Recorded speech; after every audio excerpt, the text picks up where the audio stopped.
Здравствуйте! Вы смотрите программу «Актуальное интервью». Парламент республики провел первое пленарное заседание осенней сессии. Законодатели приняли поправки в главный финансовый документ текущего года и утвердили параметры госбюджета на 2022 год. Об основных моментах пленарного заседания мы поговорим сегодня с нашим гостем Юрием Николаевым. Юрий Михайлович, здравствуйте. Здравствуйте.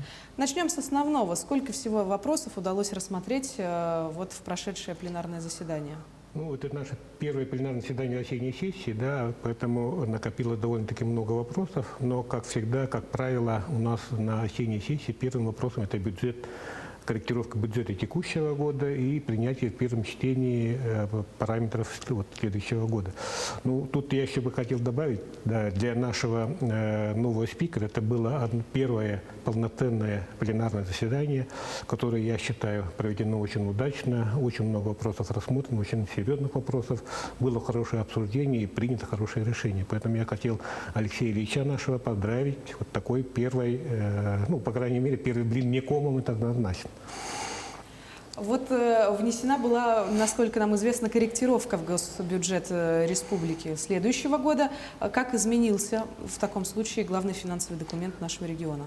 Высокими словами не хочется говорить, но тем не менее, нынешняя корректировка и параметры после этой корректировки у нас получились довольно-таки высокими. Самыми высокими, если так уж говорить, рекордными.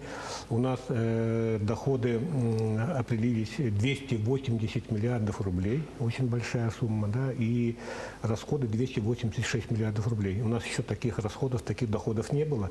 Поэтому надо отметить, наверное, слаженную работу нашего главы республики Эльдархана Исена Сергеевича, правительства республики и парламента республики.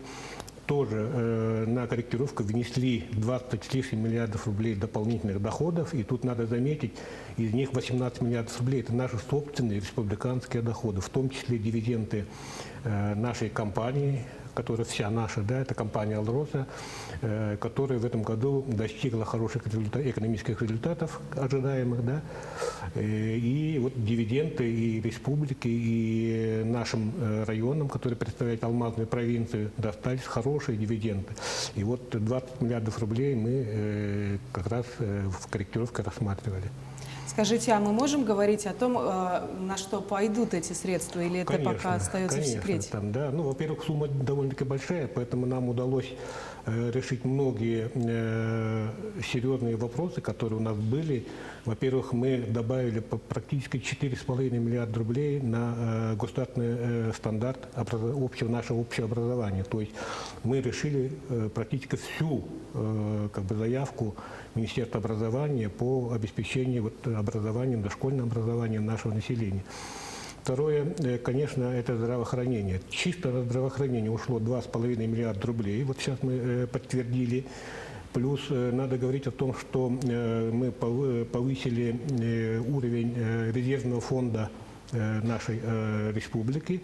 Мы сегодня знаем, да, резервный фонд практически 100% уходит на борьбу с ковидом. Помните, да, разговор про кислородные станции, как раз эта сумма ушла на приобретение уйдет, на кислородных станций, поэтому практически на здравоохранение ушло практически тоже 4 миллиарда рублей. Надо, особенно для нашего сельского населения, надо отметить о том, что мы добавили на сельское хозяйство до конца года 1 100 000 000 рублей. По сельскому хозяйству надо отметить, в этом году тоже рекордная сумма выделена, более 12 миллиардов рублей. Поэтому, в общем, направление расходов самые социального характера имеет.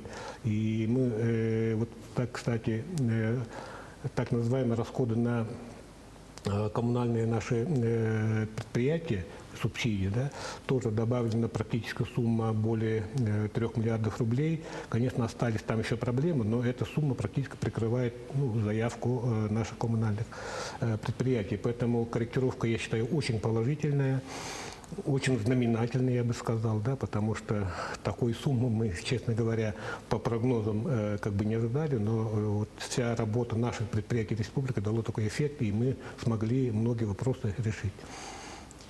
Юрий Михайлович, а парламентом были приняты основные параметры этого бюджета, который мы сегодня с вами обсуждаем, существенные изменения ожидаются по сравнению с текущим годом? Ну, таких существенных ожиданий мы пока не видим. Мы приняли параметры бюджета 22 и планов 23-24 года, то на трехлетие.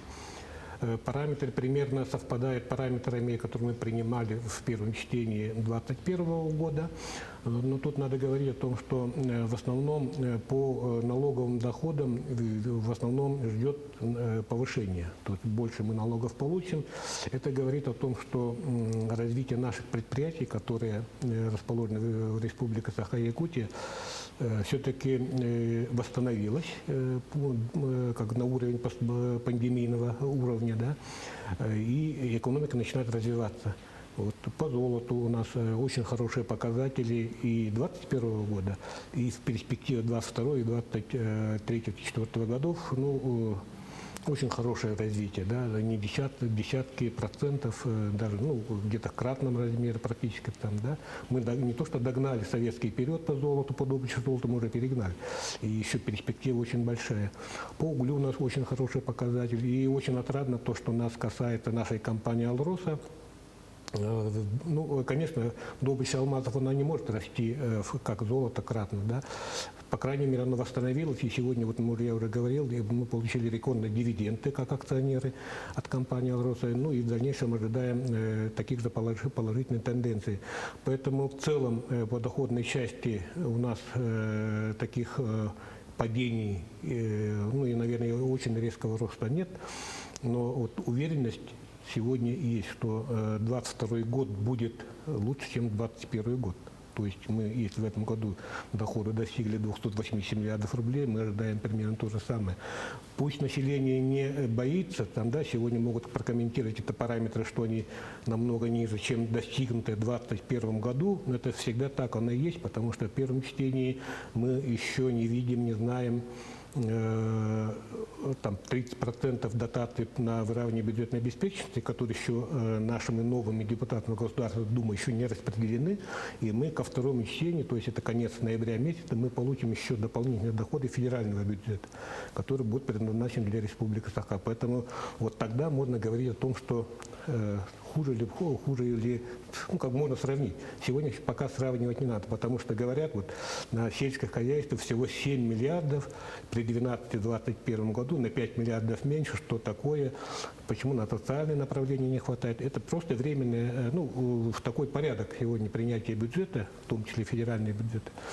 Мы ожидаем, ну, по крайней мере, уровень 2021 года по дотациям с федерального бюджета, тогда мы ждем, ну, вот так, сложно, конечно, говорить, там порядка 20 миллиардов рублей мы еще реально, точно, без всякого получим. Но в течение года, как в этом году получилось, мы получали дополнительные доходы из-под федерального бюджета, оказывали помощь по ковиду, да, поэтому мы ожидаем очень хороший бюджет 2022 года. Юрий Михайлович, вот депутаты поддержали законодательную инициативу главы республики и приняли в окончательном чтении закон о статусе столицы республики. Что даст этот закон жителям Якутска? Ну, очень обсуждаемый вопрос. Уже несколько лет депутаты от города Якутска добивались пересмотра данного закона. У нас такой закон сегодня имеет, и имелся, по крайней мере, да, теперь уже имелся, теперь уже новый закон его заменил. Ну, это же понятно, потому что в целом законодательство развивается, и федеральное законодательство, и республиканское законодательство. У города появляются новые потребности, там, да, поэтому была необходимость такая. Вот в этом году представитель правительства пошел на встречу народным депутатам и создали рабочую комиссию, именно вот как раз с участием депутатов из города Якутска, администрации города Якутска, правительства. И вот сегодня мы приняли этот закон. Ну, что в законе изменилось? Во-первых, определенным образом как бы снято ограничение по объемам дополнительных, скажем так, субсидий для города Якутска на выполнение столичных функций. Мы понимаем, город Якутск – это такое же муниципальное образование, как все муниципальные образования, но имеет вот особенность. Она является столицей, центром, научным центром, социальным центром, культурным центром нашей республики, да, поэтому есть у нее такие специальные полномочия, которые должны быть дополнительно там представлены. Вот с этой точки зрения, вот, ну, одна из таких особенностей. Во-первых, немножко развязали руки муниципальному образованию, то есть муниципальное образование, объем субсидий, который они получают, может распределить сам. Раньше четко было распределение. Это вот сюда, туда, туда, да. Теперь муниципальное образование может его определить сам. В дальнейшем и раскрыт, почему говорю, раскрыт, так удалили ограничения, то есть объем субсидий ежегодно может пересматриваться в сторону увеличения, скажем, да, с учетом тех программ, которые город принимает, естественно, его обсуждая с правительством, да, и только глава республики имеет право в каждый год перед принятием бюджета определить, насколько оно будет увеличено. Ну, там есть определенная формула, и по этой формуле будет определено там, не менее 5% от налоговых доходов города Якутска. То есть она привязана к доходам города Якутска, то есть чем больше доходов, налоговых доходов получит город Якутск, тем больше он получит дополнительных на выполнение. Поэтому тут стимул и для города появился сегодня. Вот такие отличия.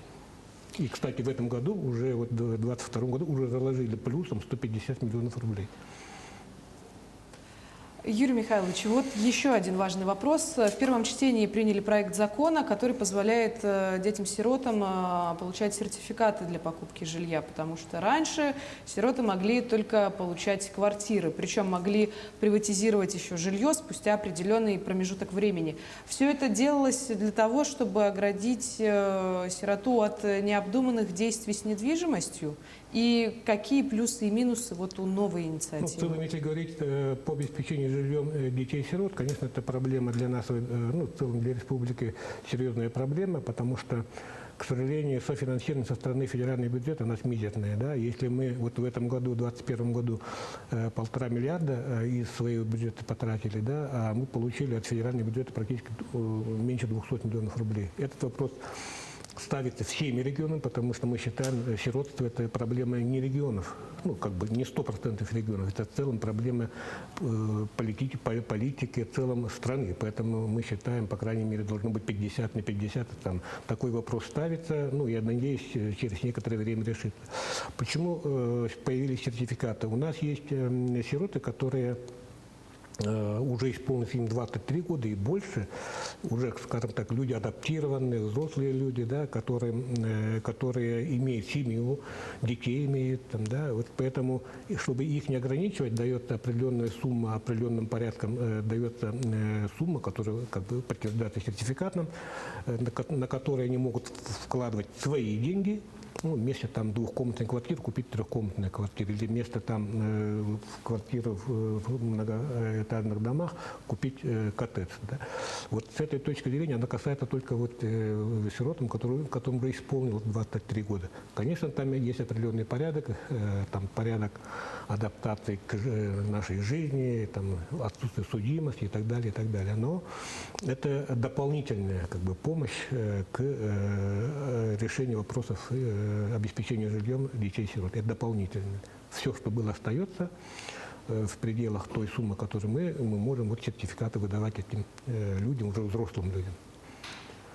Благодарю вас, Юрий Михайлович, за актуальную беседу. Спасибо, что согласились стать гостем нашей программы. Спасибо. Напомню, вы смотрели актуальное интервью. Берегите себя. До встречи.